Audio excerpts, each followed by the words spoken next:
কথা কিছু কিছু বুঝে নিতে হয়, সে তো মুখে বলা যায় না, সে তো মুখে বলা। Welcome back to my channel Rupa সাথে রান্নাঘর। বন্ধুরা, আজকে আমি দেখুন কি বানাচ্ছি। আজকে আমি একটা নতুন রেসিপি বানাচ্ছি, এটা হচ্ছে কামরানা। দেখুন কামরানাটাকে কি সুন্দর ফুলের মতন কেটে নিয়েছি। এটা হচ্ছে আমড়াটা করেছি, পাকা আমড়া এটা। আর এখানে হচ্ছে বড়া, এটা হচ্ছে এখানে হচ্ছে পাঁচফোড়ন আছে, আর এখানে আছে সর্ষের তেল। তো চলুন আজকে আমি বানাবো আমড়া আর কামরানা দিয়ে বড়া দিয়ে টক। তো তার জন্য আমি কি করব দেখুন। তার জন্য আমাকে গ্যাসটা অন করতে হবে। তো গ্যাসটা আমি অন করে দিলাম।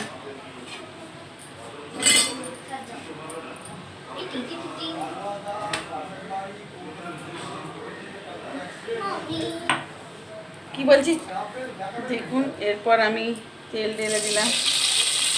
তেলটা ঠিক করতে তাই একটু হলুদ দিয়ে দিচ্ছি।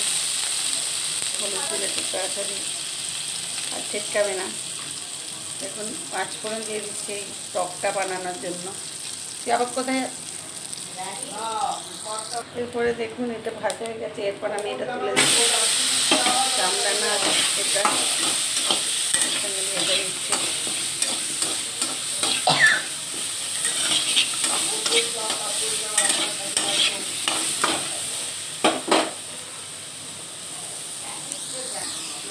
দেখুন ভাজা ভাজা হয়ে গেছে। এরপর আমি একটুখানি জল দিয়ে দিচ্ছি।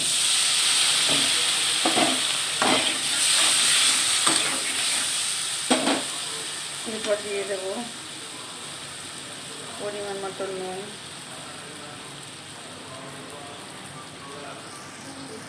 বলতে ভুলে গেছি, তো আমি গুড় দিয়ে করবো এটা। গুড় দেবো, চিনি দেবো, দুটোই দেবো, মিক্স করবো। তো আমি মিক্স করছি এটা আমড়া আর কামরানা দিয়ে। তো এরপর আমি একটু চিনিও দিয়ে দিচ্ছি। দেখুন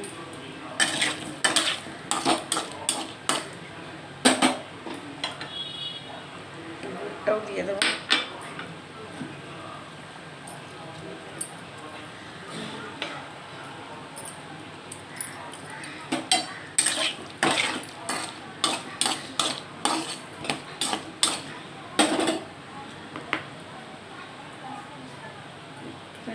হলুদ দেবো কালারের জন্য।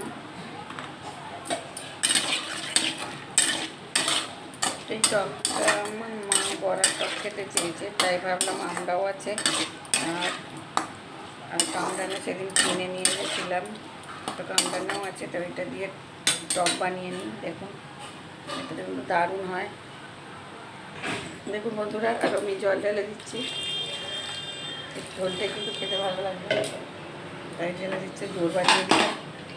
এবার ফুটে গেলে আমি বড়াগুলো তুলে দেবো। এই যে বড়াটা আছে, বড় বড় দেবো। কামরানা আর টক আমড়া দিয়ে বড়া দিয়ে টক। আর একটু চিনি দিয়ে দিচ্ছি, না নুন, সরি চিনি দেবো না, গুঁড়ো দিয়েছি। চিনি অল্প পরিমাণ দিয়েছি। এবার ফুটে গেলে আমি বড়াটা তুলে দেবো। দেখুন বন্ধুরা ফুটে গেছে। তো আমি এখন বড়াটা ঢেলে দিচ্ছি।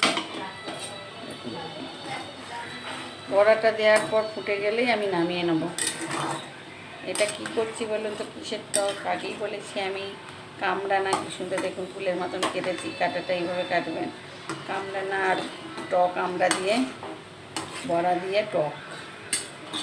দেখুন দেখুন টকের মধ্যে আমি দুটো কাঁচা লঙ্কাও দিয়ে দিলাম। এই কাঁচা লঙ্কাটাগুলো যখন টিপে টিপে বড়াতে খাবেন খুব সুন্দর লাগবে। তো এভাবে একবার বড়াটা বানিয়ে ফেলুন। বড়া দিয়ে টক এভাবে বানিয়ে ফেলুন। কত সুন্দর দেখতে। চার টকটা যখন ফুটবে দারুণ গন্ধ ওঠে। যখন করবেন দেখবেন কামরানার একটা গন্ধ, আর আমড়ার একরকম গন্ধ, আর বড়ার একরকম গন্ধ, সব মিলেমিশে একাকার খুব সুন্দর গন্ধ। তো এইভাবে টকটা বানিয়ে নেবেন। তো গরমকালে টক খেতে তো সবারই দারুণ লাগে, তাই বলছি একবার বানিয়ে দেখবেন বন্ধুরা। তো যদি ভালো লাগে প্লিজ শেয়ার কমেন্ট লাইক করতে ভুলবেন না। আপনাদের কাছে বারবারই আমার অনুরোধ, বা আপনারা আমার একটা পরিবার, তাই আপনাদের কাছে আমি এই কথা বলছি যে একবার বানিয়ে ফেলুন। দেখুন এবার আমি গ্যাসটা অফ করে দিচ্ছি, এরপর আমি টকটা ঢেলে নেব। তো চলুন। তো বন্ধুরা দেখুন, আমরা কামরাঙার বড়া দিয়ে টকটা আমার অলরেডি কমপ্লিট হয়ে গেছে। তো এই বড়াটা যদি ভালো লাগে প্লিজ শেয়ার কমেন্ট লাইক করতে ভুলবেন না বন্ধুরা। আর এই বড়ার টকটা আমার মাই খেতে চেয়েছে, তাই আমার মাকেই প্রথম আমি দিয়ে দেখবো যে মা কেমন হয়েছে, মায়ের মতন বানাতে পারলাম কি না। মা বলে দিয়েছে কিভাবে করতে হবে। তো চলুন মাকে খেতে দিই। নাও মা, বড়াটা এই টকটা কেমন হয়েছে খেয়ে বলো, তোমার জন্যই তো করেছি। টকটা কেমন হয়েছে? টক ভালোবাসি, টকটা হয়েছে খুব সুন্দর। কামরাঙা আর আমরা দিয়ে, আমরা দিয়ে খালি কাংরাঙা কাঁকড়া আমরা দিয়ে টক। তো মা বলছে তো দারুণ হয়েছে, মায়ের জন্যই আজকে স্পেশাল করে বানিয়েছি, মা এটা খেতে চেয়েছে তাই। দেখুন বন্ধুরা অলরেডি আমার রেডি, মাও খেয়ে বলেছে খুব ভালো হয়েছে। তো প্লিজ আপনারা আমার বন্ধু মহল, খুবই ভালো লাগছে যে আপনারা এইভাবে আমার সাথে পাশে থাকছেন। তো আজকের মতো টাটা, আবার চলে আসবো অন্য কোনো দিন অন্য কোনো রেসিপি নিয়ে। তো এই টকটা ভালো লাগলে তাড়াতাড়ি বানিয়ে ফেলুন বন্ধুরা।